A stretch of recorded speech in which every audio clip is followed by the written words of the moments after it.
mistake and your party leaves you alone. The question is the motion be agreed to. The Honourable Maggie Barry.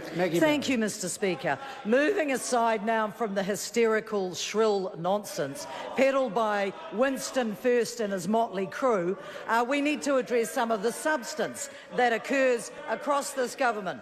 Budget 2017 has already delivered DOC its biggest payday in its 30-year history.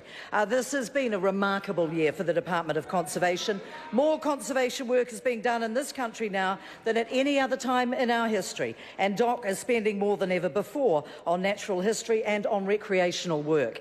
Predator-Free 2050 is gathering momentum. They are about to announce their new chief executive. There are going to be at least one, if not three, landscape-scale predator announcements that will be a game-changer for regional New Zealand within the next few months. These are very important, immeasurably important, actually, gains for New Zealand threatened and vulnerable species. In the past 2 weeks, I've announced a $76 million package that will not only allow DOC to provide a much better experience for visitors, but will also return much more revenue to DOC, which will be reinvested in species protection and biodiversity. One of the initiatives that we will be spending some of that money on is a new computer system, which means that DOC will be able to differentially charge. This means that international visitors to New Zealand will be paying more for staying in our great walks and a number of other facilities that the Department of Conservation has control over, and that will return excellent revenue to the department. New Zealanders who pay their rates and their taxes have already made a considerable investment in the Department of Conservation, so they will be given a discounted rate. These are all mechanisms that we have put in place to enable predator control and threatened species management to continue at a great level. Big business and philanthropists and other partners have also joined forces with DOC to the tune of $100 million in the past 6 years. If we listen to Labor and the Greens, which of course we never do, but if we were foolish enough to do that, then we would be spurning that $100 million because it would somehow be portrayed as being tainted. That is a very, very flawed approach to conservation.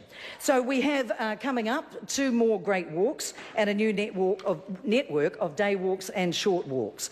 I've also announced a $21 million funding increase to launch Battle for Our Birds, which will be the biggest predator control operation in our history. When you kill the rats and the stoats and the possums and the other mammals that predate on our vulnerable species, you protect their habitats, you protect our biodiversity, and it is entirely significant that all of the landscape control that we have done really addresses that balance of the invaders that kill some 25 million native birds each year. So that $21 million will be well spent. We will continue to use intensive trapping programs and aerial 1080 operations.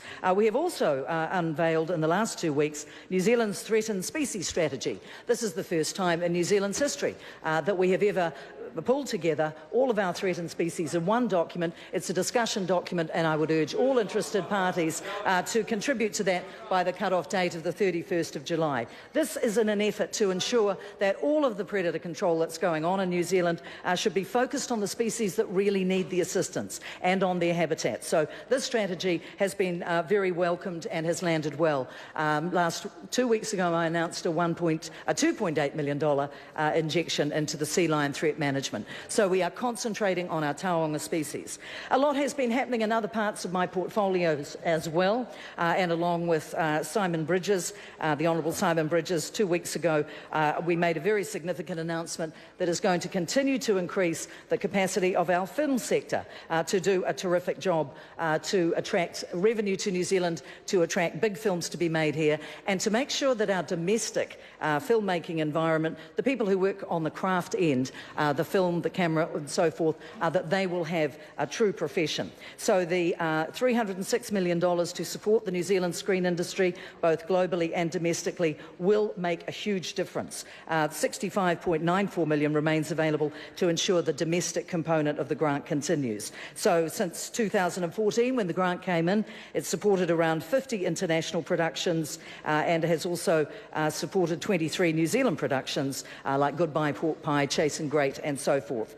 In terms of the pre-budget announcements, it would be remiss of me as the Minister for Seniors not to mention the $2 billion pay equity settlement. That is a game changer for our rest home and community carers, and evidence about how much this government can and will make long-lasting and noticeable improvements for all New Zealanders, including our vulnerable seniors. Thank you.